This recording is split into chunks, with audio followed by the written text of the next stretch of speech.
बिस्मिल्लाहिर्रहमानिर्रहीम। अस्सलाम वालेकुम नाज़रीन, आप यूट्यूब चैनल देख रहे हैं। मैं इमरान खान हूँ। ये जो मौजूदा हुक्मरान है एस्टेब्लिशमेंट और उनके साथ जितना ये टोला मिला हुआ है, इन सबको इस बात का आइडिया है कि ना इन्हें टैक्स कलेक्शन ठीक तरीके से हो रही है, ना ये ज़र मुबादला के ज़खायर संभाल पा रहे हैं और पैसा इकट्ठा करने के तमाम ज़राए नाकारा कर दिए हैं इन्होंने। एक्सपोर्ट्स पाकिस्तान की रुक गई हैं, बहुत कम एक्सपोर्ट्स हो रही हैं, ज़राअत में मुकम्मल तौर पे अब तबाही हो चुकी है, सियाहत पाकिस्तान में ना होने के बराबर, ओवरसीज वो वैसे ही नाराज हैं, सरमायाकारी तकरीबन सिफर है। और ये सारे मानते हैं कि SIFC आर्मी चीफ ने बनाया, उसमें उन्होंने बड़ा जोर लगाया, अपने सारे जर्नैल ला के बिठाए, लेकिन फिर भी SIFC कामयाब नहीं हुई।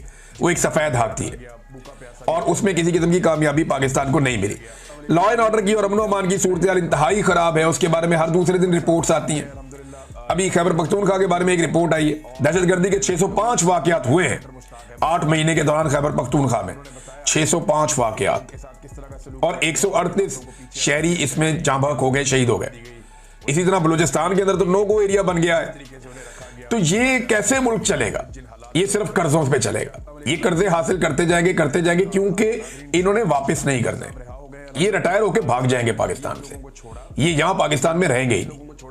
इन्होंने रिटायर होकर निकल जाना है, सियासतदान जो है उन्होंने जुतियां छोड़ के भाग जाना है और ये कर्जा पाकिस्तानियों को वापस देना पड़ेगा। देखिए, परवेज मुशर्रफ ने जो पैसा लिया, क्या उसने वापस किया? जो पैसा ज़ियाउल हक ने लिया, क्या उसने वापस किया? या जो पैसा नवाज शरीफ ने लिया, क्या उसने वापस किया? या जो बेनजीर ने कर्जा लिया, क्या उसने वापस किया? ये कर्जा वापस पाकिस्तान की आवाम को करना पड़ेगा।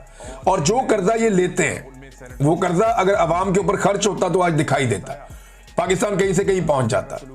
अब ये सिर्फ मुल्क को घसीटने के लिए और अपनी नौकरियां पक्की रखने के लिए कर्जा ले रहे हैं कि हमारा निजाम चलता रहे, और ये मुल्क को उस हालत में छोड़कर भागेंगे कि कोई बड़े से बड़ा हुक्मरान भी आ जाएगा ना, उसके बाद ऑप्शन बहुत महदूद रह जाएंगे। ये बात आप मेरी रिकॉर्ड पे रखिएगा और ये मैं उस वक्त आपको सुनाऊंगा जब लोग कल को ये कह रहे होंगे कि जनाब ये देखें वो हुकूमत चली गई, अब क्यों नहीं संभाला जा रहा। और भाई, संभालने के काबिल ही नहीं छोड़ा। जो इस मुल्क के साथ कर दिया गया है, अब इसे कोई नहीं संभाल सकता। बहुत मुश्किल है, एक लंबा सफर तय करना पड़ेगा, बहुत बोझ उठाना पड़ेगा, पूरी कौम के ऊपर बोझ डालना पड़ेगा, बड़े मुश्किल फैसले करने पड़ेंगे। जो इन्होंने कर दिया इस मुल्क के साथ, बहुत बुरा किया है इन्होंने। कोई दुश्मन के साथ भी ऐसा नहीं करता। और इनकी प्रायोरिटीज क्या है, ये राणा सनाउल्लाह का स्टेटमेंट आप देखें। उन्होंने, हुकूमत ने राणा सनाउल्लाह के जरिए से एक्सटेंशन का ऐलान कर दिया, ये जनाब एक्सटेंशन हम आर्मी चीफ को दे रहे हैं। और अब इन्होंने नाम रख दिया एक्सटेंशन। असल में तो इन्होंने मुद्दत मुलाजमत जो है वो लंबी कर दी है, लेकिन नाम रखा, यानी मुद्दत मुलाजमत में तसलसल इन्होंने नाम रख दिया और एक्चुअली दिया इन्होंने एक्सटेंशन।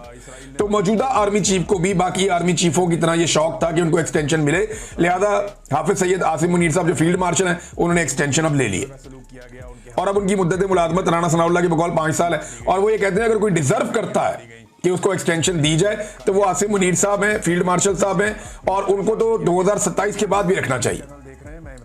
ये राणा सनाउल्लाह साहब है। एक दौर में परवेज इलाही साहब कहते थे कि 10 दफा बावर्दी सदर मुंतखब करेंगे परवेज मुशर्रफ को। वही ताकत आज आसिम मुनीर इंजॉय कर रहे हैं, यूनिफॉर्म में भी है, और यही बात आज राणा सनाउल्लाह ने भी की है। तो जो काफ लीग थी डिक्टेटर के दौर में, वही आज नून लीग है फील्ड मार्शल आसिम मुनीर साहब के दौर में। कोई इनमें फर्क नहीं है। लेकिन जैसे ही ये इत्मीनान हो गया एस्टेब्लिशमेंट को, तो साथ ही पता चला कि जी तोशाखाना 2 की तारीख का ऐलान हो गया। अब कल सुबह 10 बजे समात रखी है। अब देखते हैं रात गए कैंसिल होती है या चलती रहती है। और ये भी देखना पड़ेगा कि खानदान के अफराद को, वकला को, सहाफियों को अंदर जाने की इजाजत मिलती है या नहीं मिलती। बहरहाल तोशाखाना 2 का जो केस है वो लंबे अरसे के बाद एक मरतबा फिर लगाया गया अडियाला जेल में। देखना यह कि इमरान खान साहब क्या बात करते हैं। इमरान खान पे इन्होंने जो भी इल्जाम लगाए ना, ये सारे अपनी जुबानों से इकरार भी कर रहे हैं और अपने हाथों से वो सारे काम भी कर रहे हैं। ये कहते थे इमरान खान को कि उसने जनरल बाजवा को एक्सटेंशन दी। भाई, जनरल बाजवा ने एक्सटेंशन सारी पॉलिटिकल पार्टी से ली थी और मरियम नवाज ने कहा था जी शुक्र है मैं इस गुनाह में शामिल नहीं थी। आज मरियम नवाज की ईमा के ऊपर मरियम नवाज की अपनी मुशावरत के साथ नवाज शरीफ और उसका भाई और ये सारे मिलकर हाफिज सैयद आसिम मुनीर साहब को एक्सटेंशन देने का फैसला कर चुके हैं, जिसे राणा सनाउल्लाह के जरिए से इन्होंने ऐलान भी करवा दिया, अनाउंस करवा दिया जनाब कि डिजर्विंग कैंडिडेट यही है।